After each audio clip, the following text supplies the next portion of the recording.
Salut à tous les amis, c'est A4S Gamer, j'espère que vous allez bien. Aujourd'hui nous nous retrouvons pour une nouvelle vidéo, une très longue vidéo je pense, car aujourd'hui je vais aborder tous les mystères et easter eggs de GTA V, donc sur le film Retour vers le futur. Oui, car énormément d'éléments sur ce film sont présents dans le jeu et je tiens à tous les rassembler, donc c'est pas moi qui ai fait les découvertes mais je tiens à tous les rassembler pour qu'on puisse aborder des théories. Voilà, je me suis regardé les 3 films, j'ai regardé sur internet, j'ai fait des recherches, j'ai noté tout ce qu'il y avait d'important pour moi. Voilà, donc pour les nouveaux qui passent ici, n'hésitez pas à vous abonner, ça fait toujours plaisir. Et à lâcher un petit pouce bleu, ça me motive à vous faire d'énormes vidéos. Voilà, et merci pour votre soutien. On va commencer tout de suite. On va se retrouver chez notre ami Lester, Monsieur Lester qui nous cache énormément de choses, on le sait tous, que ce soit sur les ovnis, les Illuminati, le jetpack, voilà, il y a beaucoup de choses, on va pas tous les dire, mais vous êtes des connaisseurs, donc pas besoin de vous les répéter. En tout cas, une découverte qui a été faite il n'y a pas très longtemps, donc c'est ce schéma qu'on voit au loin, donc je zoome dessus. Donc qu'on voit ici, donc ça c'est un converteur temporel. Donc un converteur temporel, déjà je vais vous montrer, voilà, celui de GTA, celui du film. Voilà, en gros c'est la pièce maîtresse, pour ceux qui connaissent pas, c'est la pièce maîtresse pour pouvoir voyager dans le temps. Voilà, donc si vous n'avez pas ça, vous n'avez pas de voyage dans le temps. Voilà, mais ce qui est très intéressant, ce qui m'intéresse, c'est le petit post-it qui est sur ce schéma, qui nous indique, pardon, 88 mph time travel avec une petite voiture de dessinée ainsi qu'une flèche sûrement pour indiquer le sens. Voilà, donc 88 mph time travel veut dire 80 mph voyage dans le temps, mais les mph veut aussi dire miles. Excusez-moi. Donc cela se traduit par 88 miles à l'heure pour voyager dans le temps. Donc 88 miles à l'heure. Donc ça fait, je l'ai noté, j'ai fait des recherches aussi. Donc ça signifie 141,622 km par heure. Voilà, donc j'ai trouvé ça intéressant de vous le dire et de le noter pour pas justement oublier de vous le dire. Car si vraiment ce mystère, si c'en est un, peut nous permettre de résoudre la clé, c'est la clé de tout ça pour GTA quoi. Je pense qu'il est important de noter toutes les informations. Donc on sait que voilà, la vitesse pour atteindre les 80 miles à l'heure, cela fait 141 km/h par heure. Voilà, donc pour ce schéma du converteur temporel, c'est tout ce que j'ai à dire. Et puis on va se retrouver maintenant pour autre chose. Alors maintenant nous nous retrouvons juste ici. Donc vous pouvez voir partout dans la map quand vous voyez des boîtes électriques comme ça, donc des panneaux électriques hein, je sais pas trop, à mon avis c'est quelque chose comme ça. Donc vous pourrez voir de noter dessus 1,21 gigawatts. Donc les 1,21 gigawatts c'est ce qui permet c'est ce qu'il faut hein, parce que Doc dit bien que la voiture marche à l'électricité mais qu'il faut une réaction nucléaire pour générer les 1,21 gigawatts nécessaires. Donc de la version française, si vous avez fait attention, ils disent bien 2,21 gigawatts mais c'est carrément une erreur. C'est bien 1,21 gigawatts. Donc voilà, sur ce petit easter eggs, il n'y a pas tellement de choses à dire, sauf que c'est vraiment bizarre que partout dans la map il y a ce 1,21 gigawatts et tous ces autres indices sur le film Retour vers le futur. On se retrouve maintenant à l'église, enfin au cimetière, tout le monde connaît ce cimetière. Donc voilà encore un petit easter eggs sur Retour vers le futur. Vous allez pouvoir apercevoir un panneau, donc Hill Valley Church, donc Hill Valley qui est bien sûr le nom de la ville de Retour vers le futur où Marty et Doc habitent et tous les autres. Donc voilà. Donc encore un petit easter egg, il n'y a pas grand chose à dire non plus dessus, mais c'est quand même intéressant. Vous voyez, ça fait déjà quelques petites choses qui font clin d'œil à Retour vers le futur.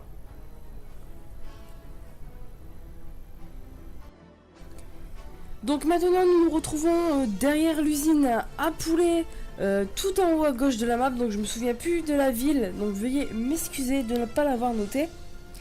Voilà, donc on est venu ici pour étudier ce petit panneau qu'on va apercevoir à l'instant. Voilà, donc d'un côté il est rouge, d'un côté il est vert. Il y a, si vous regardez bien le panneau, bon j'ai pas très bien fait pour qu'on le voit, mais du côté rouge ça fait comme si une flèche au milieu, une flèche pour indiquer le sens. Voilà. Donc vous n'avez pas encore vu ce qui va spawn, si vous connaissez vous savez, mais on sait pas trop pourquoi ça va apparaître. Mais je pense que ça peut également être une référence à Retour vers le futur 3. Dans cet épisode, Marty part à la recherche de Doc dans le Far West. Donc on sait que le Far West maintenant c'est très loin de notre époque, mais que les rails étaient en bois, qu'on était à cheval et pas en voiture. Enfin voilà, vous m'avez comprise. Et dans ce film, pour atteindre les 88 miles à l'heure, la DeLorean se fait pousser par le train. Donc ça, il faut le retenir. Donc voilà, là je vais tirer et vous allez voir ce qui va se passer.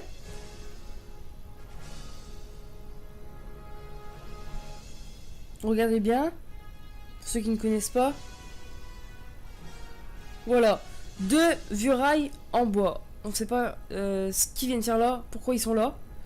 Donc voilà, donc comme je vous ai dit, la DeLorean, pour atteindre les 88 miles à l'heure, se fait pousser par le train.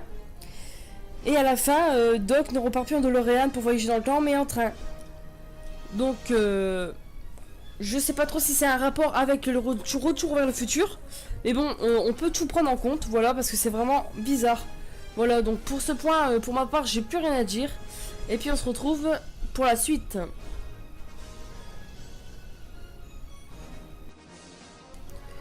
On se retrouve maintenant chez Franklin pour la chose que j'ai découverte. Donc je vais hésiter, je me suis dit tiens, je vais mettre à la première personne, je vais regarder un petit peu ce qui se cache dans la chambre de Franklin. Et je suis tombée sur un livre.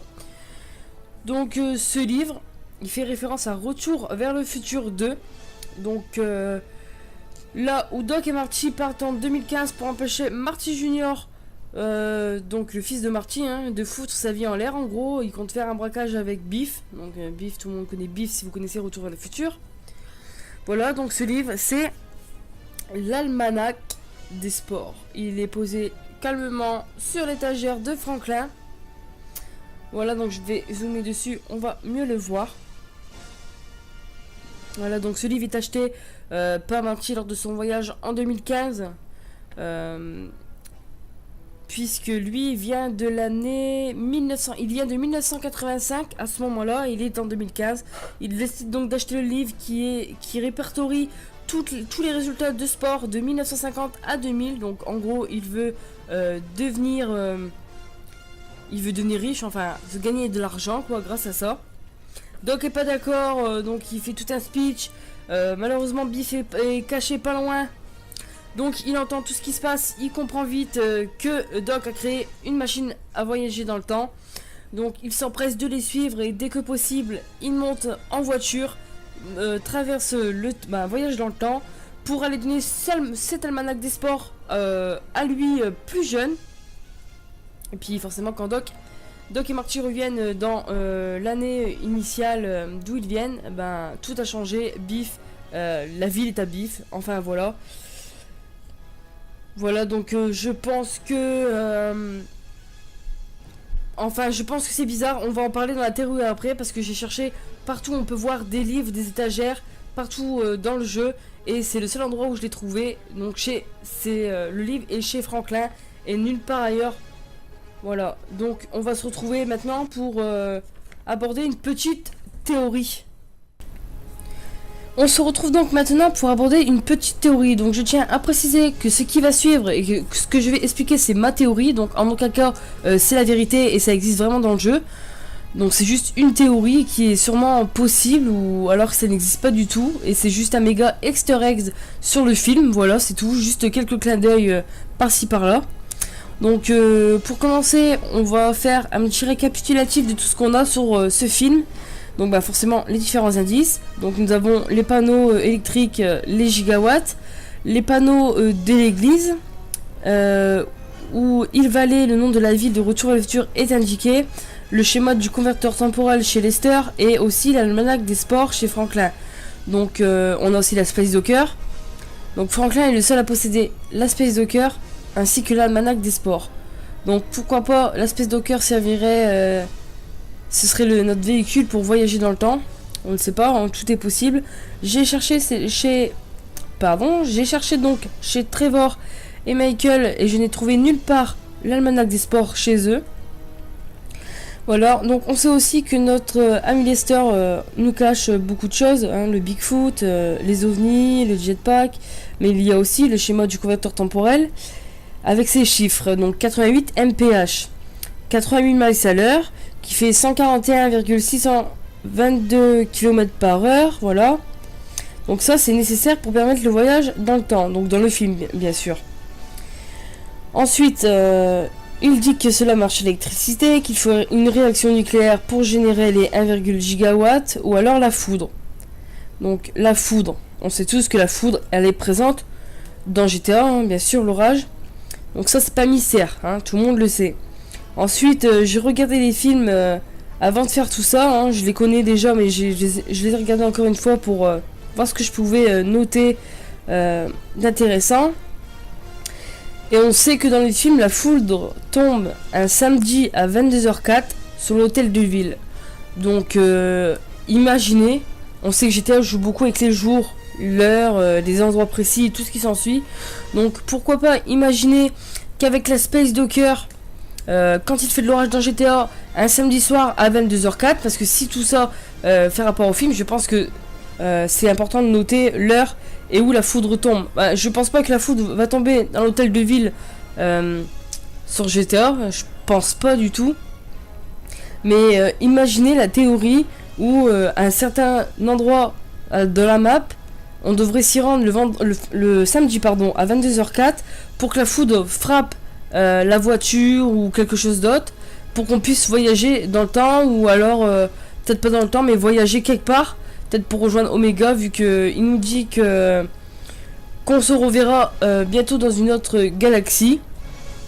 Voilà, donc j'ai trouvé ça intéressant et je pense que c'est fort possible, hein, connaissant GTA avec leur secret et leur easter eggs bien foutus. Pourquoi pas, j'essaierai de faire des recherches sur ça, me balader avec la Space Docker et sans tricher, bien sûr, sans activer les codes, hein, orage ou tout ce qui s'ensuit. Je me baladerai le samedi dans le jeu, dès que je verrai qu'il fait de l'orage déjà. Je regarde l'heure, le jour, et puis j'irai voir l'hôtel de ville ou à cet endroit-ci où je suis sur les rails là, peut-être qu'il y a quelque chose. Je ne sais pas, mais en tout cas ça peut être une très bonne théorie. Donc voilà, j'ai pas grand chose à rajouter, si ce n'est que abonnez-vous, mettez un petit j'aime si ça vous a plu bien sûr. Continuez à me suivre, je ferai d'autres vidéos. Enfin, le secret c'est pas facile, vous savez, de sortir des vidéos régulièrement parce que bon, tout le monde découvre des choses, à force tout a été découvert. Donc après on va dire plagiat ceci, plagiat cela, donc voilà. Alors que je fais juste une vidéo pour en parler ensemble, voilà, avec mes abonnés.